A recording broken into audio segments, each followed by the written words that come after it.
वासुदेवाय।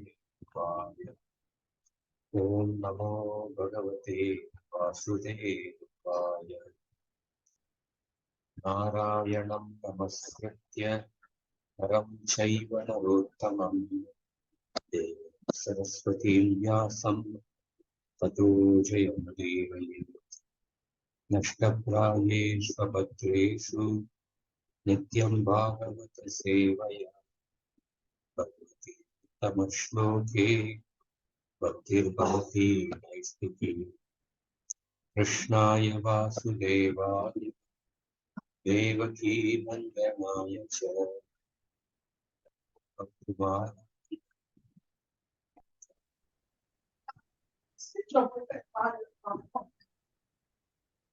ओम ज्ञानतिमिरन्दस्य ज्ञानाञ्जनशलाकया चक्षुरोन्मिलितं तस्मै श्री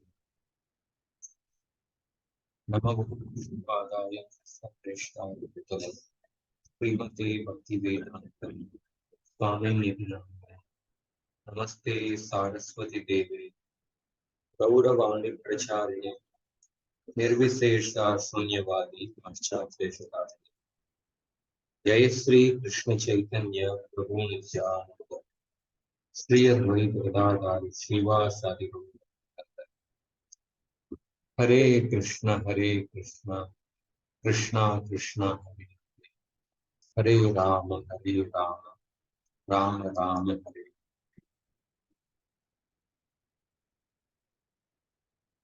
हरे Krishna.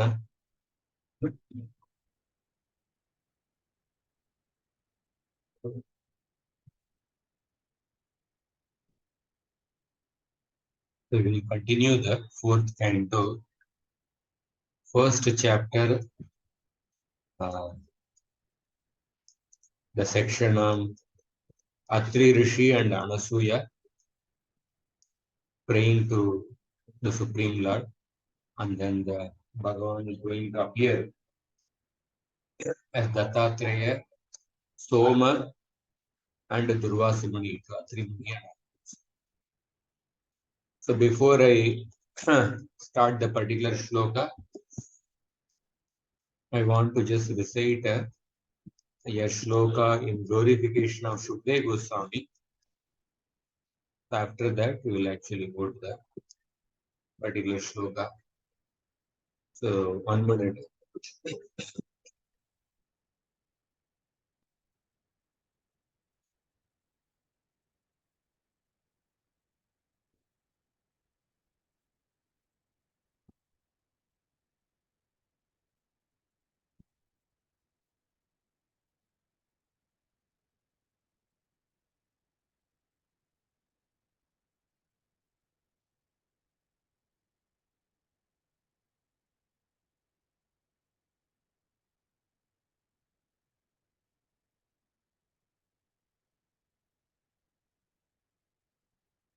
So there is a beautiful commentary on the Srimad Bhagavatam on the 10th canto, called as Bhakti Rasayanam. This commentary is written by Hari Suri. So in this particular commentary, Hare Krishna.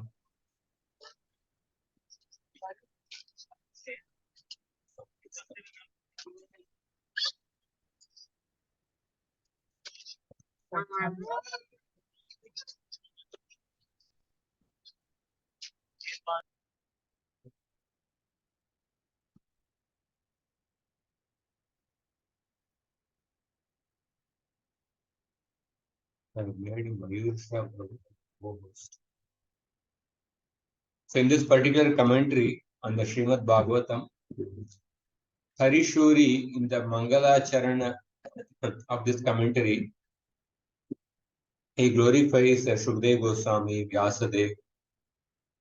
So customarily speaking, any speaker of the Srimad Bhagavatam, before we begin, we recite the Mangalacharan. We actually offer obeisances to different personalities, the Guru Parampara, one's Ishtadeva.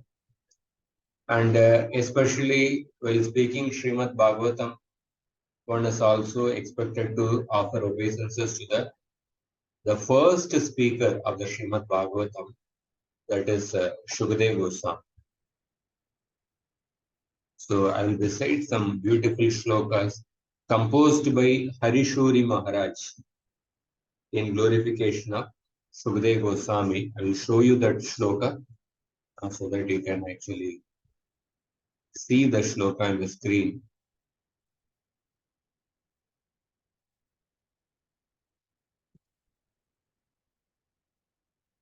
And then it will be the meaning of the shloka. So there are two shlokas where he offers obeisances to Shukadeva Goswami. Shloka number 6 and 7. This is an Shardula Vikridita meter.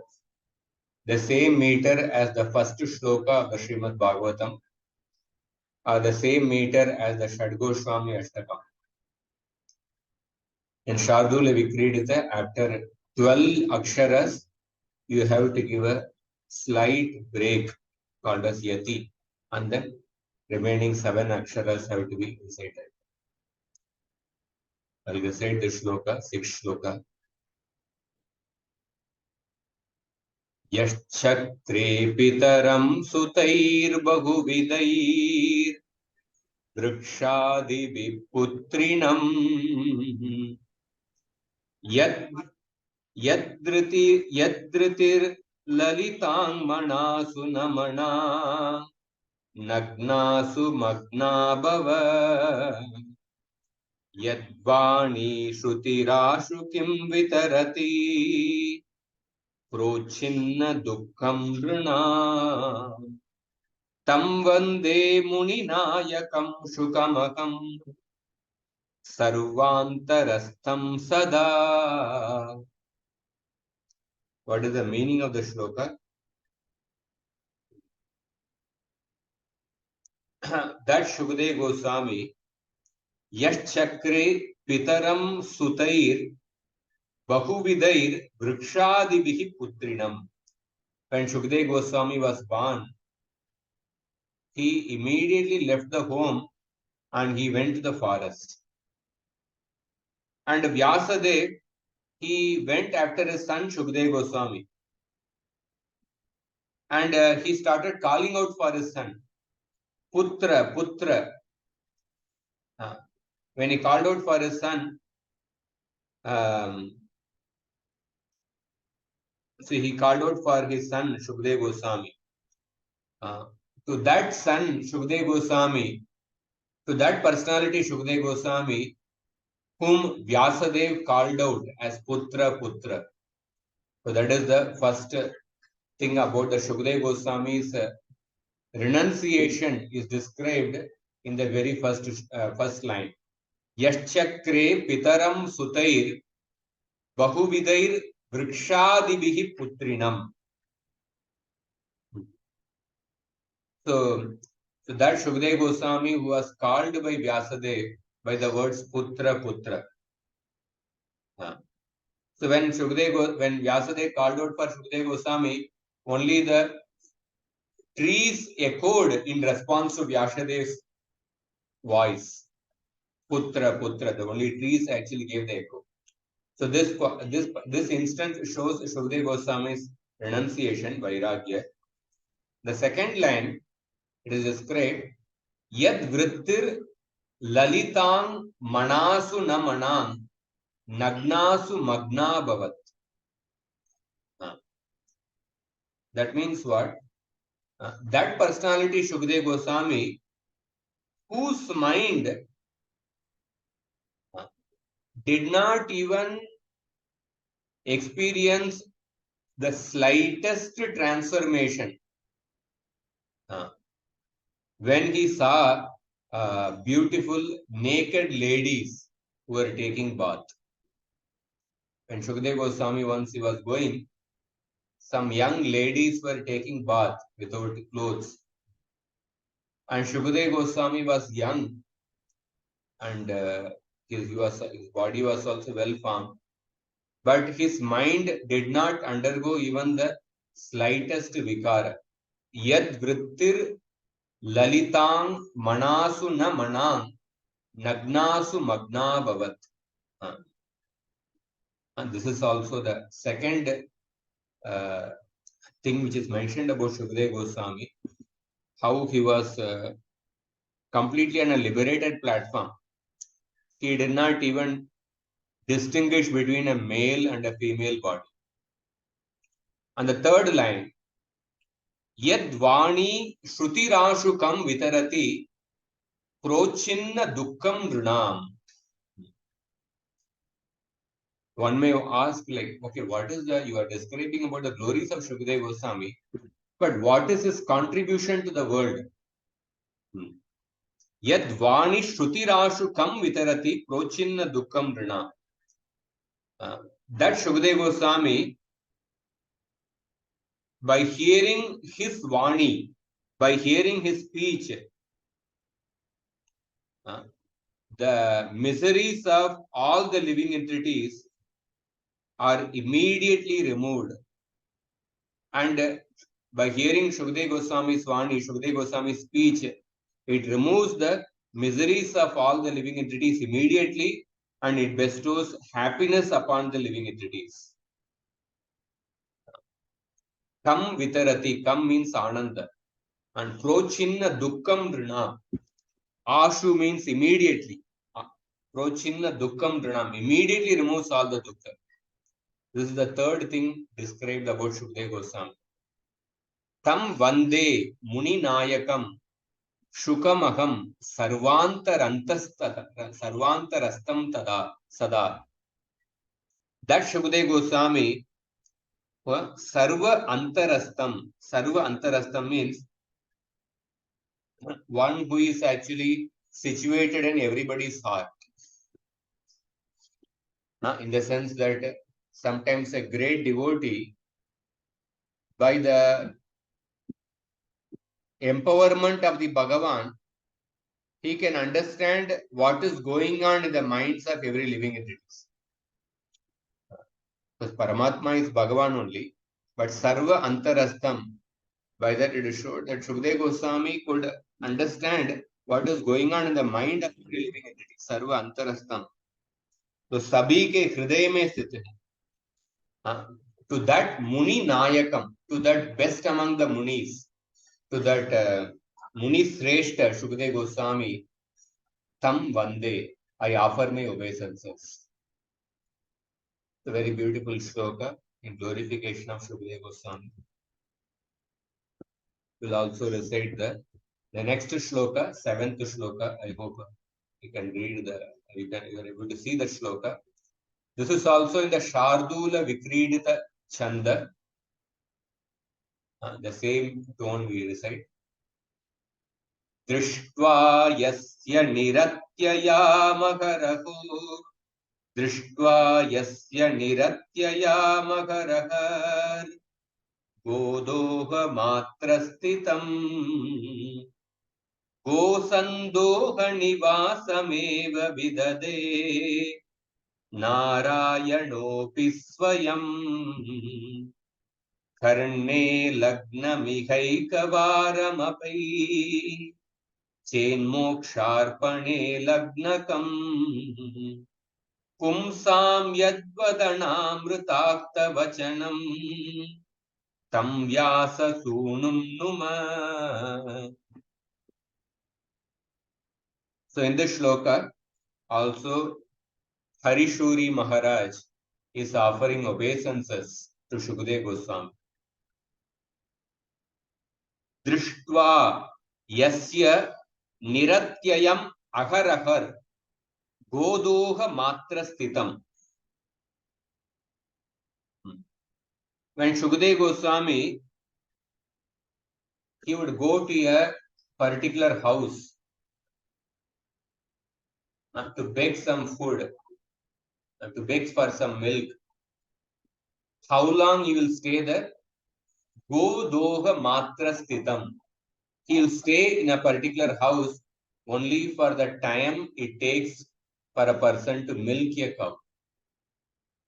That means he will stay for a very short time. So,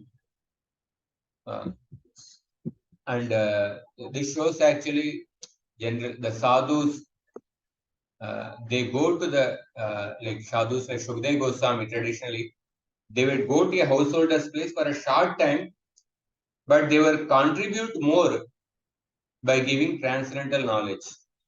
So Shukdev Goswami, Godoha Matra Sthitam. Shukdev Goswami would stay at a householder's place only for the time it takes for the person to milk a cow. Drishtva Yasya, by seeing that, Go Sandoha Nivasameva Vidade Narayanopi Swayam. By seeing that Swayam Narayana gave Shukdev Goswami Go Sandoha Nivasa.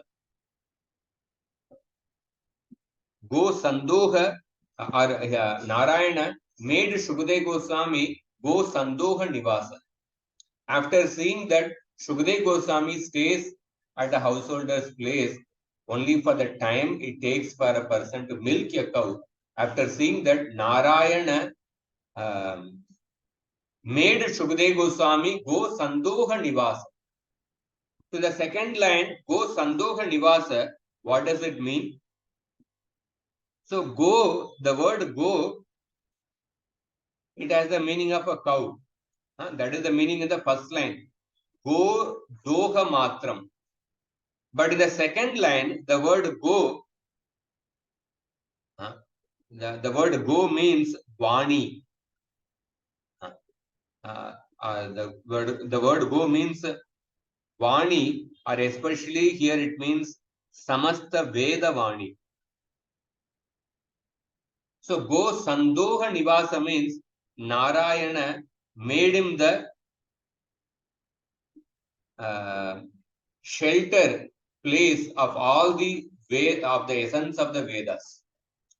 Samasta Veda Vani ka Ashraya Sthana hi bana diya.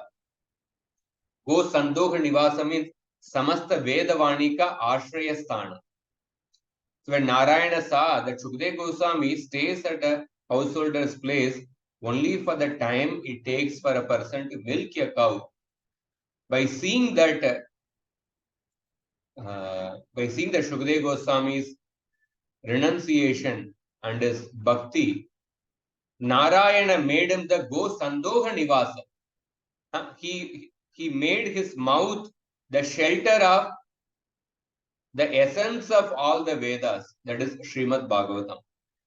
Go Sandoha Nivasa. Here Go Shabda ka artha according to Medini Kosha, one of the meaning of the word go is basically Gauho Swargecha Bali Varde Rashmaucha Kulishe Puman Sri Saurabeyi Drigbhanadi Vag Bhushvapsu Bhuvnicha. One of the meaning of the word Go Shabda is actually Vani. Go Sandoha Nivasa means Samasta Vedavani ka Ashraya Sthan hi bana. And then the third line, Karne Lagna Mihaika Varamapi Chenmoksharpane Lagnakam. Karne Lagnam Ihaika Varamapi Chen Moksharpane Lagnakam. From the mouth of Shukdev Goswami, from the mouth of Shukdev Goswami, Pumsam Yadvad Anamrita Vachanam Tam Vyasa Sunam Namaha. So from the mouth of Shukdev Goswami, the nectarian sound vibration of the Srimad Bhagavatam emanates. And if that nectarian sound vibration, if it touches the living beings, if it touches the human beings, even once, if it touches the ears of the human beings even once, then what will happen? Moksharpanam. moksharpane lagnakam. That will bestow moksha upon the human beings. That will be the cause of when the Shukdev Goswami's nectarian sound vibration touches the ears of the human beings even once, that will become the cause of bestowing moksha upon the living entities, definitely. So to that Shukdev Goswami, all of us offer obeisances. Numaha is used in the plural. That means all of us, let us all offer obeisances to that Shukdev Goswami. In this way, Harishuri ji is beautifully glorifying Shukdev Goswami, offering obeisances to Shukdev Goswami. I was just reading this yesterday, so I thought of sharing this shloka. So then we will now go to the Srimad Bhagavatam.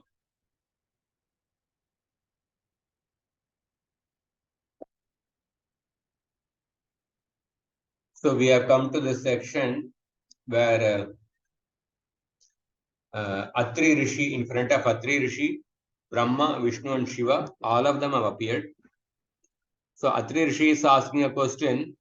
In the previous shlokas we saw that I offer my obeisances to unto all of you, and I beg to inquire whom of you I have called by my prayer. Whom did I call by my prayer? And then he said that, saying that I called for the Supreme Lord, desiring a son like him, and I thought of him only. But although he is far beyond the mental speculation of man, all three of you have come. So kindly let me know how you have come, for I am greatly bewildered about this. So in response, the three devatas are going to speak. So somebody can repeat after me. Maitreya uvacha. Maitreya uvacha.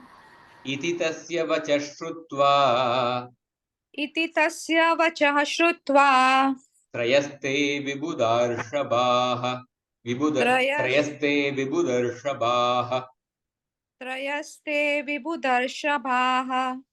Pratyahu Lakshnaya vacha. Pratyahu. Okay, this who, after that there are two dots, so that's Pratyahu or Pratyahuha. What is it? It is Visarga, but when the Visarga is followed by Sta, we don't distinctly pronounce it.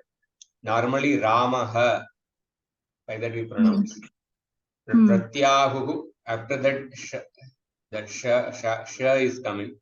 Therefore, Pratyahu Lakshnaya vacha. So Pratyahu. Okay. that it becomes like a that Visarga is not distinctly pronounced. Okay. Okay. Pratyahu Lakshanya vacha. Prahasya tamrushim prabho. Prahasya tramrushim prabho. Okay. The great sage Maitreya continued.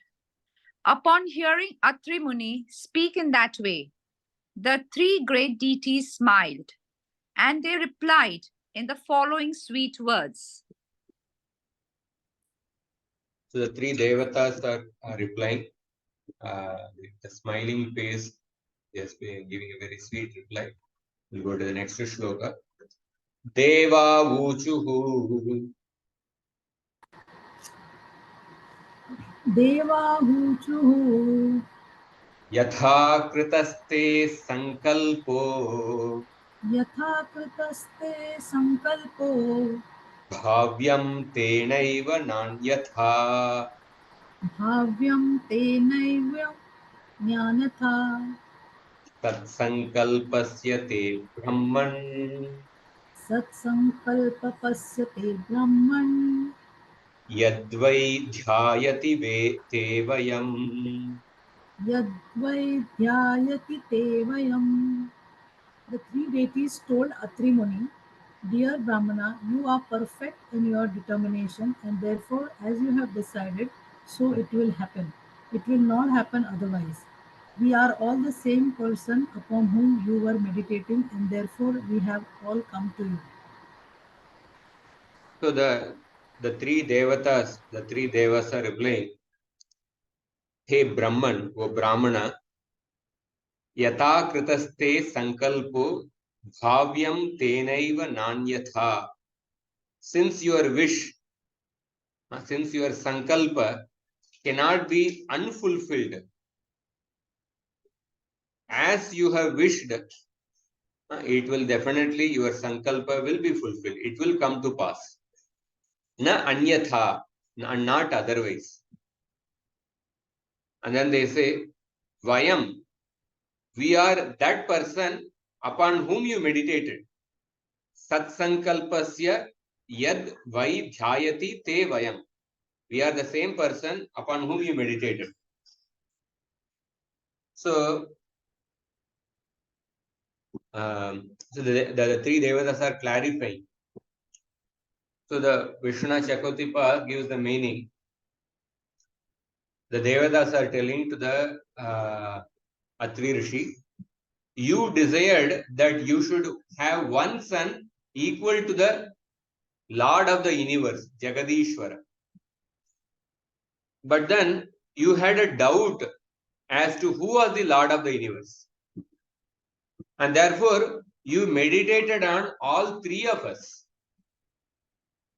And then you decided on one form, thinking, among the three, let the real Bhagavan come, let the real Jagadishwara come. So the three of us, having three powers in the universe, we have come here. Although we are in three forms, but we are one. You should not have used the words. So here, no. Here Atri Rishi, we can see one of the main point is that having a doubt as to who was the Jagadishwara, you meditated on all three of us. So although Atri Rishi is a very great Rishi, very austere, highly learned in the Vedas. Previously, we discussed one shloka how Atri Rishi was very advanced in tapasya and the Vedic knowledge. But then here it is mentioned, having a doubt as to who is the Jagadishwara, Atri Rishi meditated on all three of them. So it shows how even highly advanced austere rishis, they have a doubt about who is the Jagadishwara, who is the supreme among the three. Sometimes we take clarity for granted. Clarity for granted. Here Atri Rishi, Atri Rishi, although such an advanced Rishi, he had a doubt about who is the Jagadishwara. Therefore, he meditated on all three of them. And therefore, they are saying that all of us, we have appeared. All of us have appeared. And Prabhupada also writes in the purport, Atri Rishi unspecifically thought of the personality of Godhead, the Jagadishwara.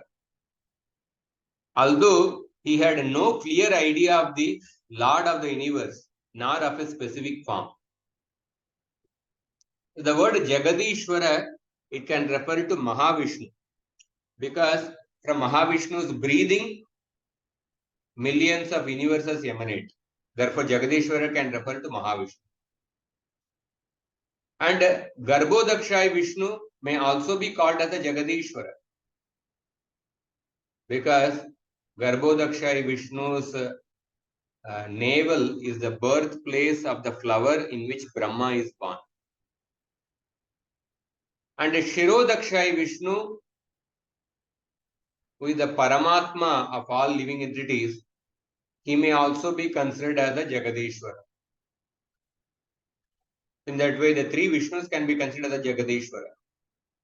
And then Prabhupada says that under the order of Shirodakshai Vishnu, who is the Paramatma in the universe, Brahma and Shiva may also be accepted as the Jagadishwara. because Brahma is given the task of creation, Shiva is given the task of annihilation. So Mahavishnu, Garbhodakshaya Vishnu, Shirodakshaya Vishnu, they are the Jagadishwara. And then under the order of Shirodakshaya Vishnu, Brahma and Shiva may also be considered Jagadishwara. So these three personalities, they said to Atri Rishi, you are thinking of having a son exactly like the personality of God, the Jagadishwara. And your determination will be fulfilled. So, in other words, one's determination will be fulfilled according to the strength of one's devotion. Ye yatamam prapadyante tam tataiva bhajamyakam. Yanti devabrata devan pitrun yanti pitrubrataha. Bhutani yanti bhuthejya yanti madhyajinopima. So, when a person is attached to a particular devata, one is promoted to the abode of that devata. When a person is attached to the Pitrus, then one goes to the planet of the Pitrus. So Atri Muni, because he had no clear conception of the Jagadishwara, and therefore he meditated on all three of them. Therefore, all three of them came before him. And according to the strength of the determination for a son, now his desire would be fulfilled by the grace of them, in the sense that the amshas of Vishnu, Brahma and Shiva, they will take birth as Soma, Dattatreya and Durvasa. So what we can infer from this shloka, one point is that even sometimes great rishis, they may not have clarity about who is the Jagadishwara. So Atri Rishi, he had no clear conception, therefore he meditated on all three of them. Therefore all three of them appeared. And if we see a comparison between Atri Rishi and Gajendra, in the 8th canto of the Bhagavatam, Gajendra offered beautiful prayers when he was caught by the crocodile. And after Gajendra offered prayers, Shukadeva Goswami speaks a verse. This is 8.3.30. Evam Gajendram Upavarnita Nirvishesham Brahmadayo Vividha Linga Bidabhimana Naite Yado Pasasrupur Nikilatmakatvat Tatra Kilamaramayo Hariravirasi. Shukadeva Goswami said that when the devatas who identify themselves by the characteristics marks, Vividha Linga Vida Abhimana, the devatas who identify themselves by their characteristics marks, did not come to rescue Gajendra, who described the Lord as Nirvishesha. Last week, Nityananda Prabhu beautifully explained Nirvishesha.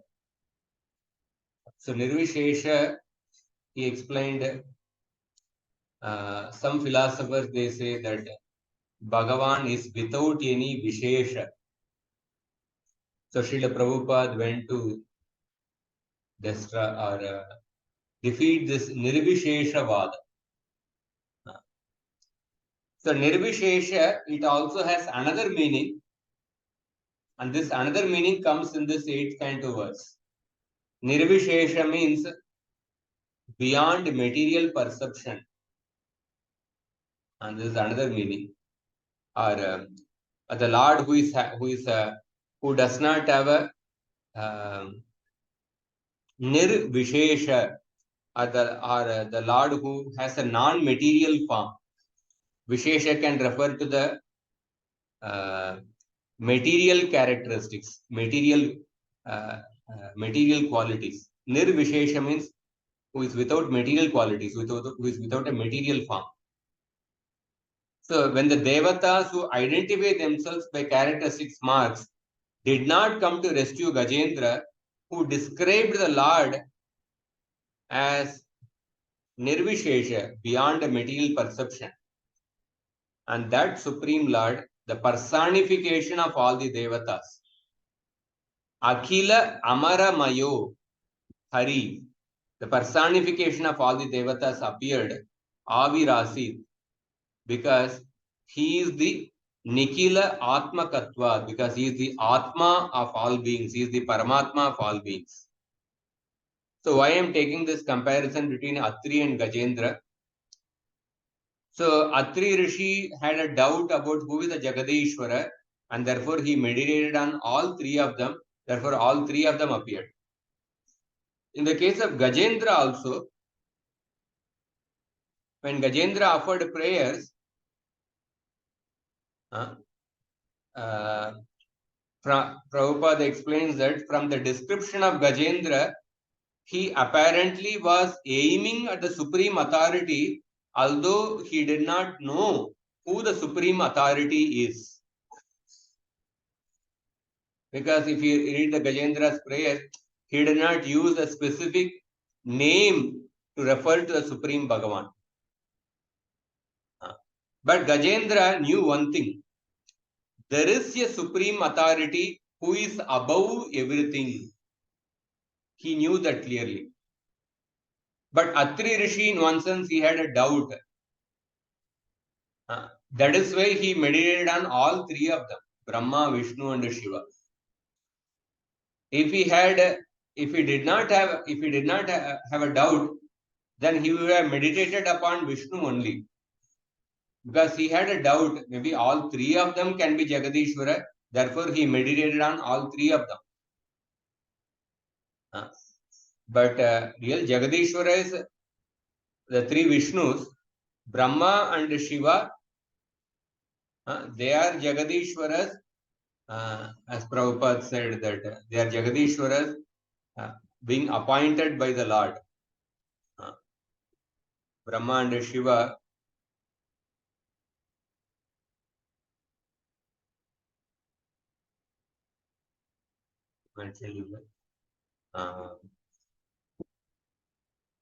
Brahma and Shiva, under the order of Shirodakshaya Vishnu, they are also accepted as the Jagadishwara.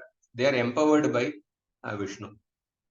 So, Gajendra, he also offered prayers without specifically mentioning the name of Vishnu. But he had a clear understanding. There is a supreme authority who is above everything. And that supreme authority must not be having a material form. Therefore, he clearly, the word Nirvishesha is mentioned, who does not have a material form. And therefore, the different devatas, Brahma, Shiva, Chandra, and Indra, all of them thought that Gajendra is not asking for our help. Because they could understand, initially they thought maybe Gajendra is asking us. But then as the prayers proceeded, it became clear that Gajendra is addressing that Supreme Lord who does not have a material form. So all these devatas could understand, so Gajendra is not asking for our help. He is asking the help of the Bhagavan who is above all of us. And therefore, all these devatas did not come. Naite yada upasasrupuhu. They did not come to rescue Gajendra. So at that time, they did not come to rescue Gajendra. And so then at that time, the Lord Hari, who is the personification of all the devatas, he appeared to rescue Gajendra. So therefore, Prabhupada explains that Harim Vina Naiva Mritim Taranti. No one can rescue anyone from the dangers of birth, death, old age, and disease. So the comparison between Atri Rishi and Gajendra is that Atri Rishi had a doubt about who is the Jagadishwara, therefore he meditated on all three of them. And therefore all three of them came. But Gajendra, although he also did not specifically mention the name of Vishnu, but he had a clear conception there must be one supreme authority who is above everyone, and that he must be having a non-material form. And therefore, the other devatas could understand that Gajendra is not seeking our help. So therefore, they did not come, but Lord Hari came and helped Gajendra. That is the point of comparison. And going ahead, 31st shloka.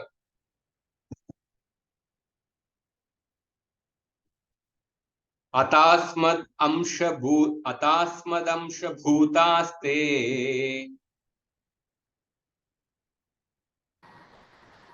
अतास्मद् अंशभूतास्ते आत्मजा लोक विश्रुताः आत्मजालोकविस्तृतः भवितारोंग भद्रं ते भवितारों भद्रं ते विस्रप्स्यन्ति च ते यशः. विस्रपस्यन्ति च ते यशः. You will have sons who will represent a partial manifestation of our potency, and because we desire all good fortune for you, those sons will glorify your reputation throughout the world. So they are addressing, O sage Anga, our portions, Asmad Amsha Bhutas, our portions will be born as your sons, Atmaja. Loka Vishruta, they will be famous in the world. Badhram te, good fortune to you. Te yashaha visrapsyanti, your fame will spread everywhere. Your fame will spread everywhere because being the father of Soma, Dattatreya and Durvasa. So here Vishwanath Chakotipat says that in order to show that Vishnu is actually the supreme lord among the three, Vishnu became Dattatreya and Avatara, but not the other two. So in the first canto, third chapter, the list of avatars are mentioned. In the list of avatars, Dattatreya's name comes, but Soma and Durvasa's name do not come. Only Dattatreya's name comes. So that is actually pointed out here. Only Dattatreya is mentioned as an avatar, but not the other two. Because avatara means one who descends from the spiritual realm to the material realm for the Vishwa Karyartha, for the sake of the Vishwa Karya. That means establishing the Dharma in this world. So if Shiva and Brahma, if they are also absolutely equal to Vishnu, then Soma and Durvasa should also have been mentioned as the avatara. But they are not mentioned as the avatar. Only Dattatreya is mentioned as an avatar. This point is also highlighted by the Acharyas. Only Dattatreya is mentioned is listed in among the avatars also. So then, so after that, while Atri Rishi and his wife were watching, the three Deva, Brahma, Vishnu and Shiva, they departed from that place. 33rd shloka. Somo bhut brahmanomshena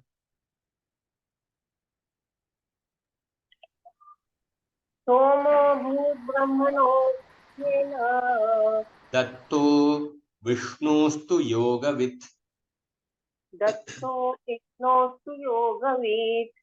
Durvasa Shankarasyamsho Durvasa Shankarasyamso Nibodhangirasa Prajaha. Nibodhan Girasa Prajaha. Thereafter, from the partial representation of Brahma, the moon god was born of them. From the partial representation of Vishnu, the great mystic Dattatreya was born. And from the partial representation of Shankar, Lord Shiva, Durvas was born. Now you may hear from me of the many sons of Angira. So this is a small section in the 4th canto, 1st chapter, about the story of Atri Rishi and Anasuya giving birth to Soma, Dattatreya and Durvasa. This section was narrated by Maitreya Rishi in response to the question asked by Vidura.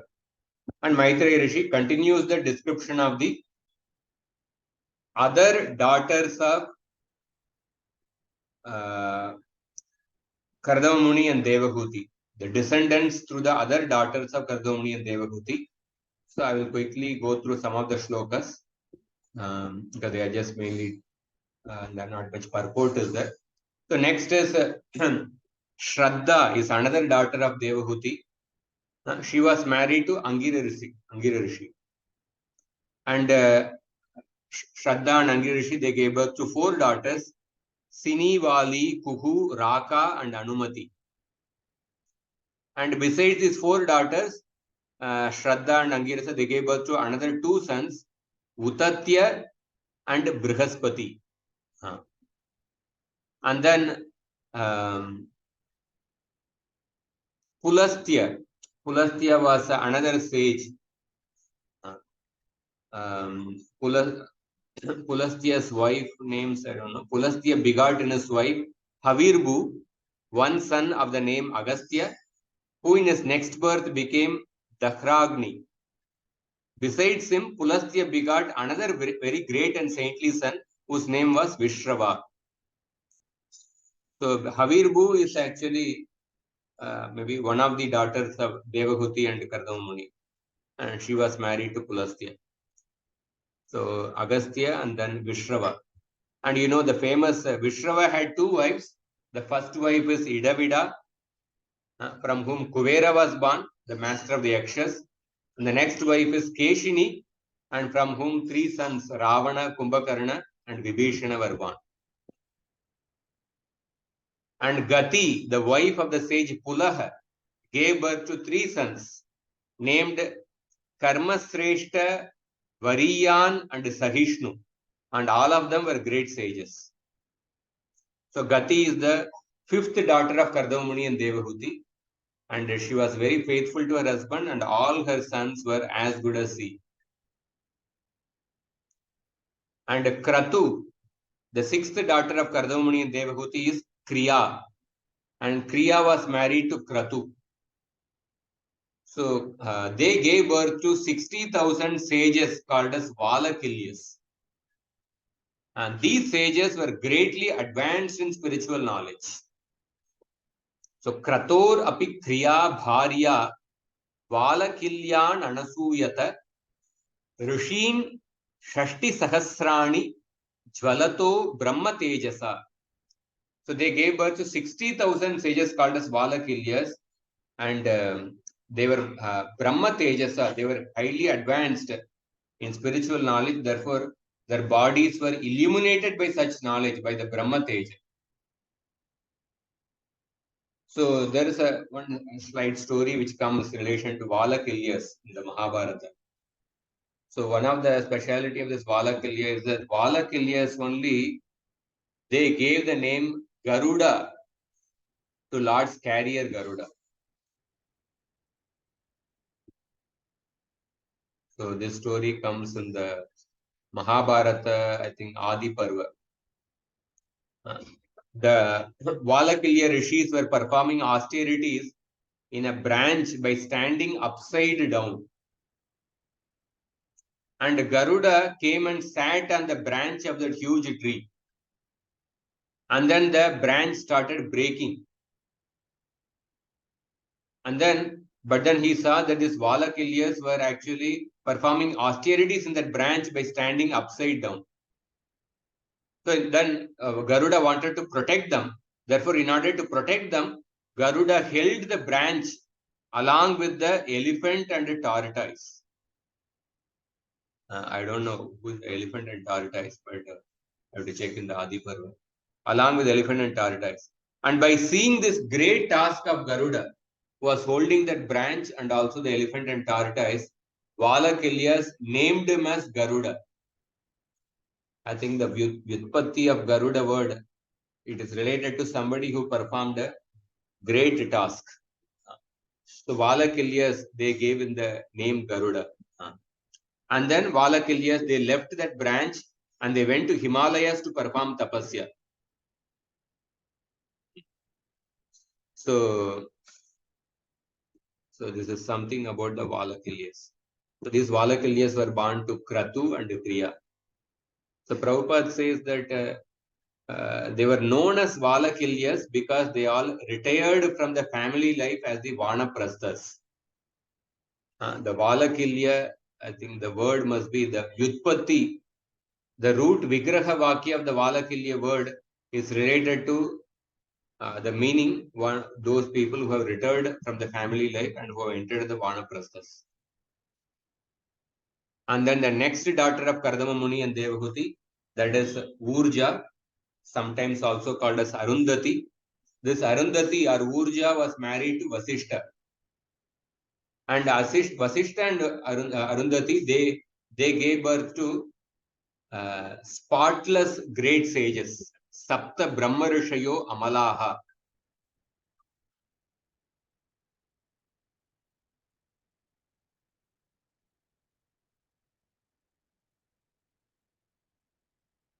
Sapta Brahma Rishayo Amalaha. The sages headed by the name Chitraketu. And further it is described. The names of the 7 sages are Chitraketu, Surochi, Viraja, Mitra, Ulbana, Vasubradhyana, and Dyuman. And some other very competent sons were born from Vasishta's other wife. So this Urja was the 9th daughter of Kardama Muni. Urja was the 9th daughter of Kardama Muni. And then Chitti, the wife of the sage Atharva, they gave birth to a son named Ashwashira by accepting a great vow called Dadyancha.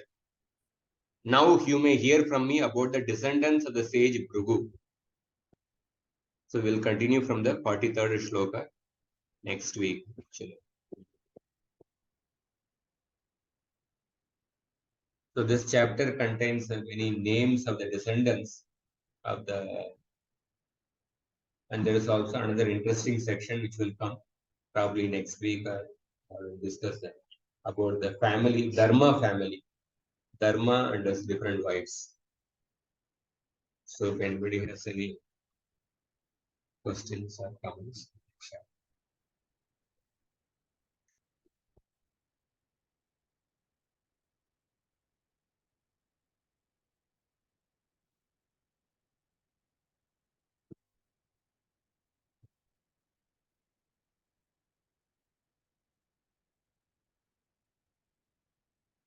Okay. Questions at the end here. Thank you.